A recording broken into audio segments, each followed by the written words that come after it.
Hi, I'm Jeff, and welcome to another one of my videos where I give you the opportunity to test your comic book grading skills up against actual results from CGC.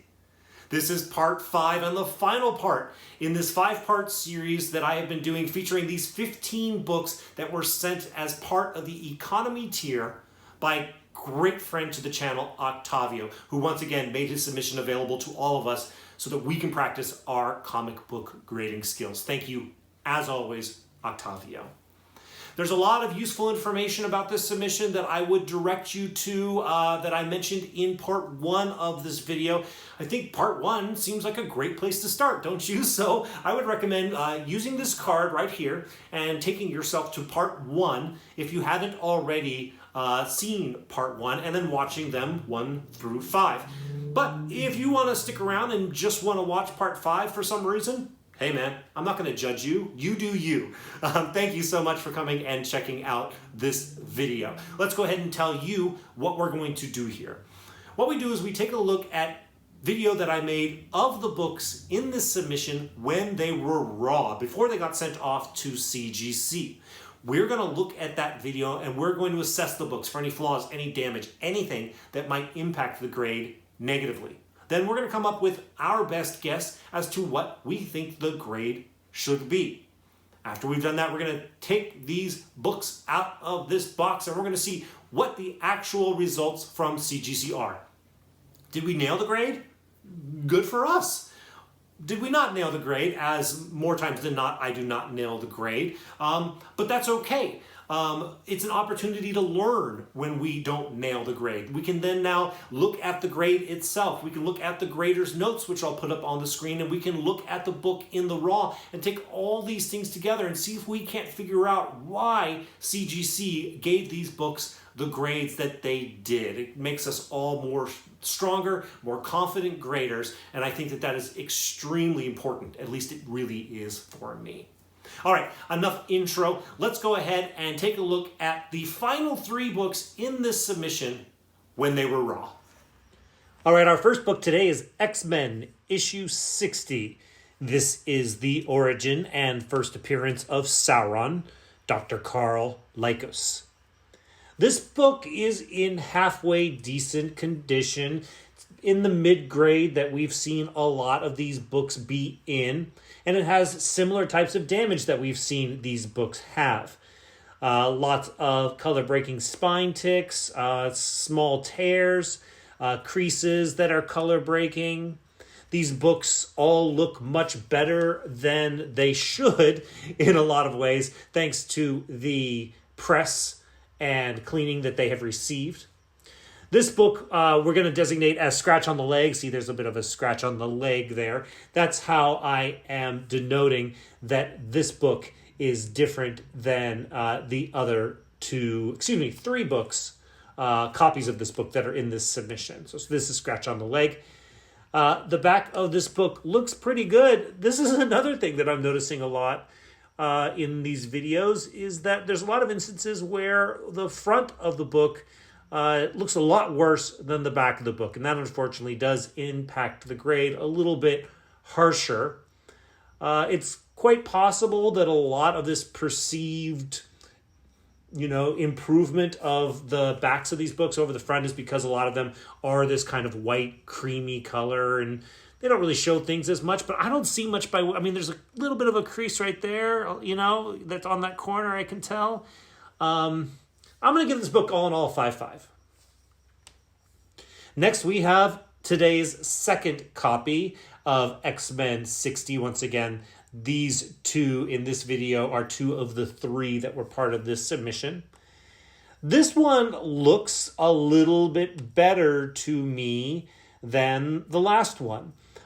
There seems to be fewer of these color-breaking spine ticks. They seem to be less significant, but that being said, there's still plenty of them. So it is absolutely going to keep this out of the highest grade ranges and put it more into the mid-grades. The fact that you see pages there is not a wrap thing, or it is a wrap thing, excuse me. It's not a spine roll thing. But all the color rub, all the scratches, those things will hurt the grade. On the back here, at first glance, once again, I'm like, oh, that looks nice. And even when you get into it, I don't see much by way of problems. I like to take direct overhead light, bounce it off the cover, and if there's any kind of flaws, creases, scratches, anything that interrupts the natural plane of the paper, the light will react with it and will show it to you. And in general, this looks really pretty good. That staple being where it is, once again, is not a spine roll thing. It's just they missed when they put the staples in. But the back of this book looks really good. It's too bad the front doesn't look as good as the back. This is better. I'm going to give it a 6.5. And finally, we have the second of 2 copies of The Amazing Spider-Man issue number 124 that were in this submission. This is the first appearance of the Man-Wolf. This is a nice looking copy of this. This is much nicer than the other one. If you remember, we designated it with all the color rub that was on the top. And I said how it wasn't necessarily as appealing of a collectible to me because of all the color rub at the top. I can totally stomach all of the small little spine ticks. But look, this top is much nicer than the other one that we saw in the submission. It's not perfect, plenty of flaws, plenty of opportunities to knock down the grade, but still looks pretty good. Something in J. Jonah's cheek there. But it looks really pretty decent all in all. And on the back, wow, like once again, first impression, looks fantastic. Let's see. The light that I'm bouncing, there may be a little bit of foxing.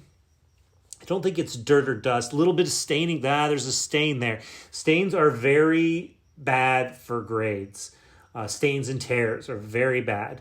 And that's not a small stain either. So that's going to hurt the grade. Some creases there, some spine ticks, maybe small tears.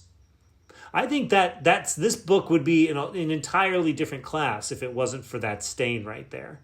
But because of that stain and, of course, all the other damage on this book, I'm going to give it a 7.0. All right, so you've seen the last 3 books in this submission when they were raw. You've assessed them for any flaws, any damage, anything that might impact the grade negatively. You've come up with your best guess as to what you think the grade should be. I have shared with you my best guess as to what I think the grade should be. Now it's time to find out what the actual results from CGC are.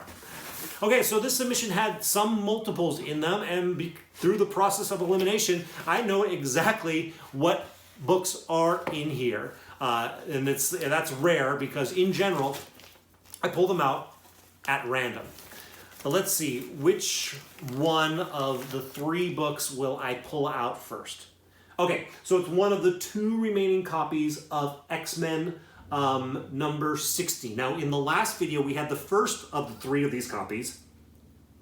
The first one we saw, I give them little names, that reference things on the book that identify them as what book they are. In the last video, wow, I'm rambling. In the last video, there was a scratch on the tail. Now what we have left is no scratch, and we have scratch on the leg. Let me see real fast if I can tell which one this is. This looks like scratch on the leg right there. So let me look at what grade I gave to scratch on the leg.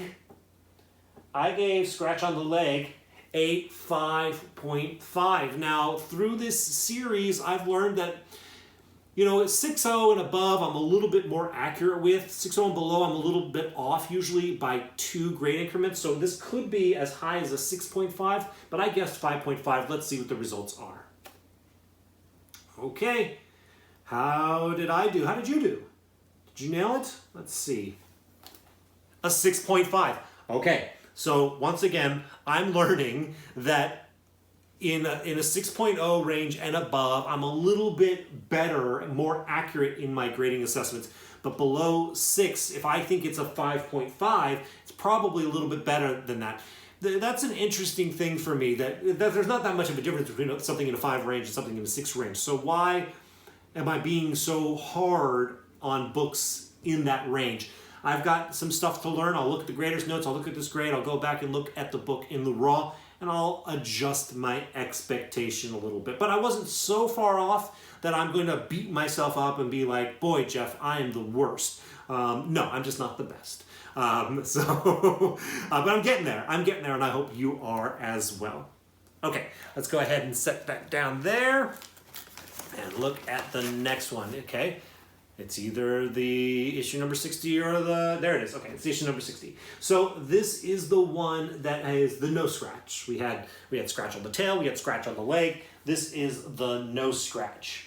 And the no scratch, I also gave, excuse me, let me see something here real fast. Yes, no, I gave a 6.5. It's what I guessed scratch on the tail was, and that came back a 7.5, much to my surprise. So is this one that I also thought was a 6.5, is it also going to come back a 7.5? Let's see right now. Okay, as long as it's in the 6.5 to 7.5 range, I'm going to be happy with my assessment. Let's see how happy. 7.0. Okay, great. So this is at least, close to what I expected, not too far off. I've said it before. I want to nail the grade, but if I'm off by 1 grade increment, I'm 100% okay with that, especially if it's 1 grade increment below, because if I get a slightly higher grade than I expected, it helps protect my investment. I'm not stoked about being 2 grade increments off like I was that last one, but that's an opportunity to learn. This one I feel pretty good about at a 7.0, even though my guess was a 6.5.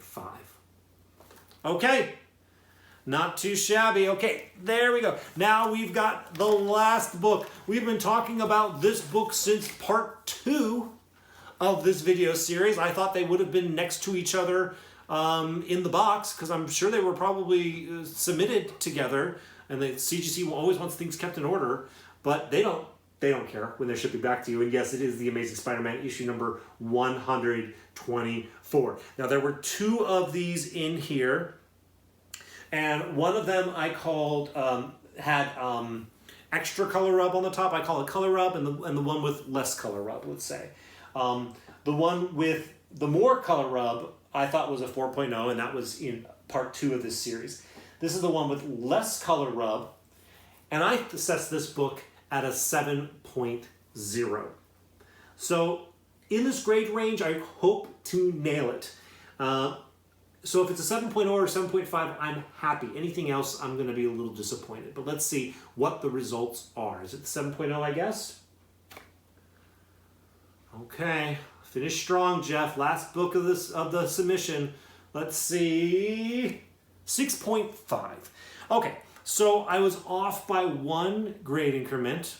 I was off in the wrong direction, the direction that I prefer to not be off, but I was pretty close. The difference between a 7.5 and a 6.5, a 7.0, which was my guess, and a 6.5 is minimal. Negligible. So I am not upset about the results based off of my grade. However, I'm still going to take this opportunity to take the information from the grade, take the information from the grader's notes, go back and look at this book when it was raw, and try to learn as much through contextual information as I can to become a better, more confident submitter to CGC. All right, that's it. The series is over, but this type of content is not going to be over. This is some of my favorite content to put up on YouTube, because this is why I started my YouTube channel. Content like this I could not find anywhere else, so I decided to make it myself. I really appreciate you all for finding it and for watching it. I hope that it is benefiting you in some way, shape, or form. If it has, likes are appreciated by me, so please do not hesitate to hit that like button. Also, make sure you subscribe and hit the notification bell. I will be doing more content like this in the future. As well, I do my weekly Just One Book video, which is basically a new comic book pick of the week. Maybe you might consider checking that out as well. As always, thank you all so much for watching this video. I'll see you in the next one.